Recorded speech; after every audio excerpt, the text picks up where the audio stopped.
नमस्कार दोस्तों, आप सभी का मेरे एस्ट्रो ब्रजेश चैनल में स्वागत है।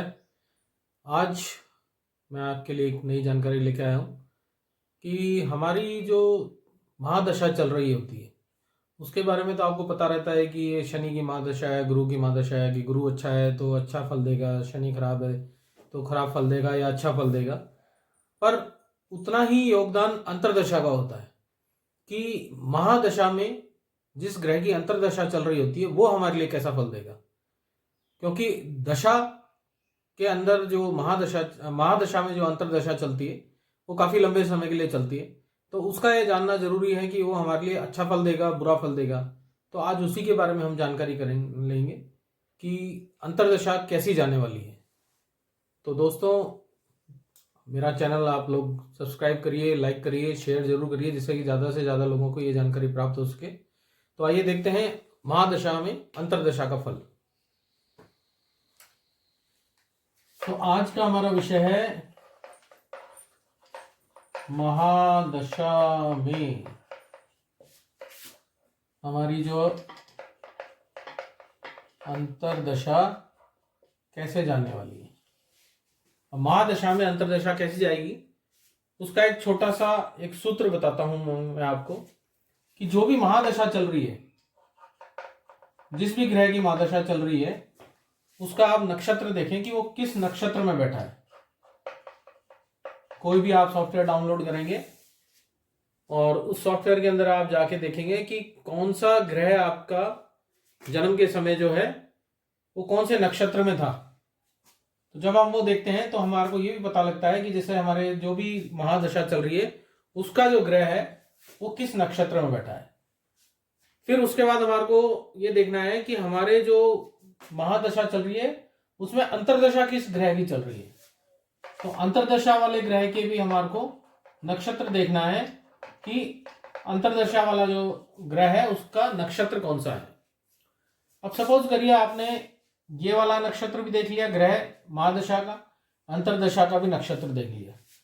अब जो हमारे 27 नक्षत्र हैं जो स्टार्टिंग में हमारे चालू होते हैं, उसका जो सीरीज है 27 नक्षत्र की, वो आपको कहीं भी गूगल पे या किसी पे भी सर्च करोगे तो आपको मिल जाएगी। जो 1 से लेके 27 नक्षत्र हैं, अश्विनी से चालू होते हैं। तो अश्विनी से लेके 27 नक्षत्र आपको देखने हैं कि आपके कौन से ग्रह की महादशा चल रही है और कौन से ग्रह की अंतर्दशा चल रही है। अब आपको क्या करना है कि दोनों के बीच का डिफरेंस देखना है कि दोनों, जैसे ये यहाँ पे है, आपके एक एग्जांपल लेके आपको समझाता हूं कि किसी की सपोज करिए शनि की महादशा चल रही है और उसमें बुध की अंतर्दशा चल रही है। अब जो आपका शनि बैठा है, शनि जो बैठा है वो बैठा है पुष्य नक्षत्र में, और दूसरा आप जो बुध बैठा है ये हम ले लेते हैं श्रवण नक्षत्र में। अब हमारे पास में दोनों आ गया कि शनि की महादशा में बुध की अंतर्दशा कैसे जाने वाली है। तो शनि पुष्य नक्षत्र में बैठा था और बुध श्रवण नक्षत्र में बैठा है।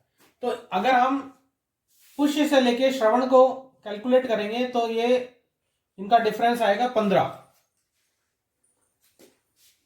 तो महादशा के नक्षत्र से अंतर्दशा के नक्षत्र का हमने डिफरेंस निकाला उस चार्ट से।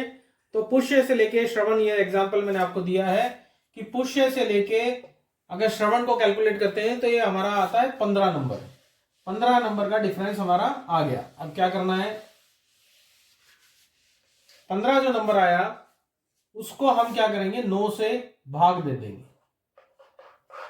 जो भी आपका नंबर आएगा उसको 9 से भाग दे देना। अगर 9 से बड़ा आता है तो 9 से छोटा, 9 या 9 से छोटा आता है तब हमें भाग नहीं देना है। अगर 0 से 9 आता है तो हमें भाग नहीं देना है, और 9 से ज्यादा आता है, चाहे वो 10 हो चाहे 20 हो, चाहे जो भी आता है उसको हमको 9 से भाग दे देना है। 9 से भाग देते हैं अगर 15 को, तो ये आता है आपका जो शेष बचता है उसको हमको देखना है कि हमारा शेष क्या बचा। शेष बचा 6। ऐसे ही आपका शेष जो बचेगा वो 0 से लेके 9 तक कुछ भी बच सकता है। ठीक है, आपका शेष जो भी बच रहा है उसको आप लिख लीजिए। अब क्या करना है, अब हम क्या करेंगे कि यहां से हम देखेंगे कि अगर एक शेष बचता है तो क्या होता है। अगर एक शेष बचता है तो ये हमारा होता है जन्म तारा, जन्म तारा बोलते हैं इसको। ये हमारे को कर्म का फल देगा, जैसे हमारे कर्म होंगे उसी के हिसाब से हमारे को फल प्राप्ति होगी। अगर हमने अच्छे कर्म करे तो अच्छा फल देगा, और किसी के साथ धोखाधड़ी या कोई भी बेईमानी करी है तो हमको वैसा ही फल मिलने वाला है। अब हमारे सपोज करिए कि महादशा से अंतरदशा का हमने 9 से भाग दिया और जो हमारा शेष आया वो 2 आया, तो 2 जो आता है वो कहते हैं उसको संपत्ति तारा। संपत्ति तारा क्या करेगा, ये आपको संपत्ति में बढ़ोतरी करेगा, ये आपकी संपत्ति देने वाला समय होगा, संपत्ति देने वाला समय निकलेगा। ये जो समय आपकी दशा में, महादशा में अंतरदशा चलेगी, उसके अंदर आप संपत्ति बनाएंगे या संपत्ति बढ़ाएंगे।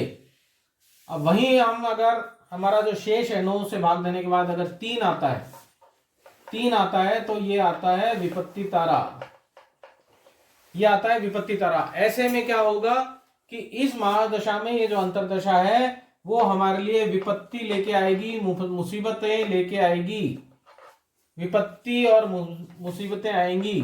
ऐसे में हमें क्या करना है कि मुश्किलें हमारी कम हो, तो वो जो महादशा है और अंतरदशा है उस ग्रह की शांति के उपाय करने पड़ेंगे। वहीं अगर हमारा शेषफल 4 आता है तो ये 6 तारा होता है, ये 6 तारा है। इसमें क्या होगा, ये कल्याणकारी जाने वाली है हमारी, ये कल्याणकारी दशा जाने वाली है और हमारे साथ शुभ होगा। हर तरीके से हमारे परिवार में खुशियां होंगी, हमारा कोई ना कोई जो काम अटका हुआ है वो शुभ होगा, अच्छा होगा। ये जो 4 आएगा तो हमारे लिए शुभ होगा। वहीं हम बात करते हैं शेष हमारा अगर 5 बचता है, 5 बचता है तो ये होता है प्रत्ययारी तारा।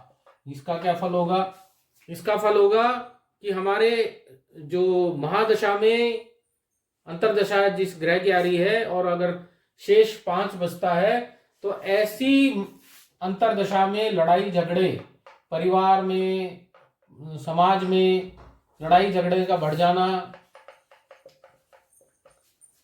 शत्रुता बढ़ जाना,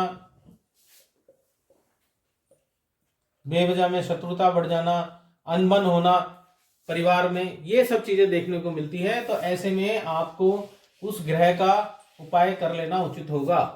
फिर आता है कि अगर आपकी दशा और अंतरदशा का जो 9 से भाग करने के बाद में डिफरेंस शेष जो बचता है वो 6 आता है, तो 6 जो आएगा वो है साधक तारा, साधक। अब ऐसे में क्या है, ऐसे में आपको परिश्रम, ये जो दशा अंतरदशा आएगी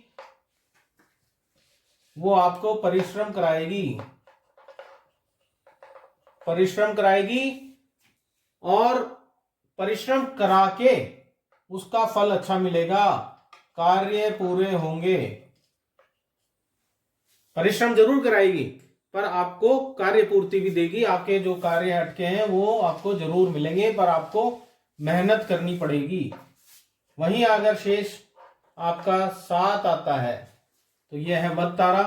ऐसे में मृत्यु के योग या मृत्यु तुल्य कष्ट के योग, मृत्यु या अंत कह सकते हैं आप, कि कोई भी आपका काम चल रहा है वो एकदम से बंद हो गया, अंत हो गया, खत्म हो गया, ठीक है। या कोई रिश्ता है, रिश्ते आपके एकदम से रिश्ते जो हैं वो खत्म हो गए, आपके रिश्ते जो हैं वो एकदम से अच्छे चल रहे थे और इस दशा अंतरदशा में ऐसा कुछ योग बैठा, लड़ाई हुई कि वो रिश्ते खत्म हो गए, तो मृत्यु तुल्य कष्ट या मृत्यु या अंत से हम इसको देखते हैं।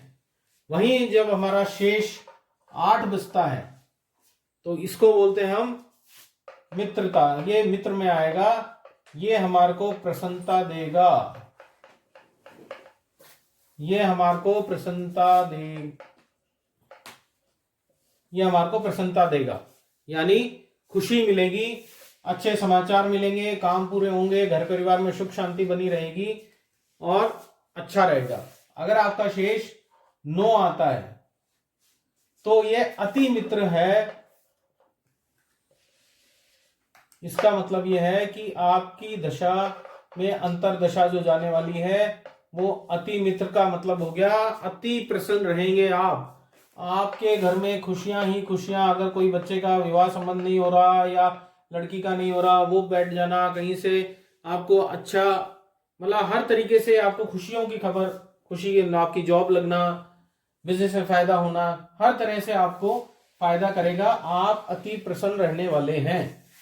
तो इसमें एक चीज और देखनी है कि सपोज आपका डिफरेंस जो है 0 आता है, हो सकता है कि मैंने बोला था जैसे आपकी महादशा हमने ली थी कि शनि और बुध में लिया कि शनि पुष्य में बैठा है और बुध श्रवण नक्षत्र में बैठा है। अब वही हम बात करते हैं कि शनि भी पुष्य नक्षत्र में बैठा है और बुध भी पुष्य नक्षत्र में बैठा है, तो क्या होगा?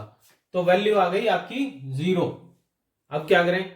तो 0 जो वैल्यू आएगी, क्योंकि 0 का तो मैंने कुछ बताया भी नहीं आपको, तो जो 0 आएगी वो 0 आपका 9 जैसा ही बिहेव करेगा। यानी 0 और 9 एक जैसे ही देखे जाने चाहिए। यानी कि 9 का मैंने बताया था कि आपको अति मित्र रहेगा। तो अगर 0 भी आ रहा है, सेम आ रहा है, दशा महादशा का ग्रह और अंतरदशा का ग्रह का डिफरेंस कुछ भी नहीं है, सेम नक्षत्र में है और 0 आता है तो वो 9 का फल देगा, यानी अति मित्र का फल देगा और वो आपको अच्छी जाने वाली है। अच्छी नहीं, बहुत अच्छी जाने वाली है। तो दोस्तों आज आपने देखा कि हम आसानी से जान सकते हैं कि हमारी महादशा में अंतरदशा का फल कैसा जाएगा।